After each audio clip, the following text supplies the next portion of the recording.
ವೀಕ್ಷಕರೇ, challenging star Darshan ಅಂದ್ರೆ ಕೆಲವರಿಗೆ ಹೊಟ್ಟೆ ಉರಿ ಆದ್ರೆ ಇನ್ನು ಕೆಲವರು ದರ್ಶನ್ ಅವರ ಮೇಲೆ ಅದ್ಯಾವುದೋ ದ್ವೇಷ ಇದ್ದ ರೀತಿ ಆಡ್ತಾರೆ.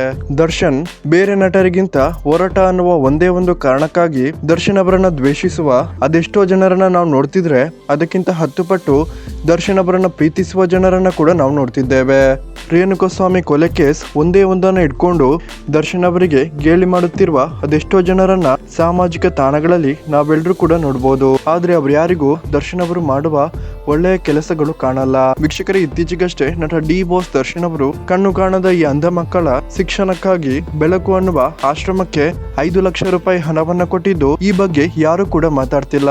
ಅಷ್ಟಕ್ಕೂ ನಟ ದರ್ಶನ್ ಆಗಿರ್ಬೋದು ಅಥವಾ ದರ್ಶನ್ ಕುಟುಂಬ ಆಗಿರ್ಬೋದು ಇದರ ಬಗ್ಗೆ ಎಲ್ಲೂ ಕೂಡ ಹೇಳಿಕೊಂಡಿಲ್ಲ. ಬೆಳಕು ಆಶ್ರಮದವರೇ ಇದರ ಬಗ್ಗೆ ಮಾಹಿತಿಯನ್ನ ತಮ್ಮ ವೆಬ್ಸೈಟ್ ನಲ್ಲಿ ಹಾಕಿಕೊಂಡಿದ್ದು ನಟ ದರ್ಶನ್ ಕೊಟ್ಟಿರುವ ಚೆಕ್ ಅನ್ನ ಎಲ್ಲರಿಗೂ ಕೂಡ ತೋರಿಸಿದ್ದಾರೆ. ವೀಕ್ಷಕರೇ, ನಿಮ್ಗೆ ಇದರ ಬಗ್ಗೆ ಏನ್ ಅನಿಸುತ್ತೆ ಅನ್ನೋದನ್ನ ದಯವಿಟ್ಟು ಕಮೆಂಟ್ ಮಾಡಿ ತಿಳಿಸಿ.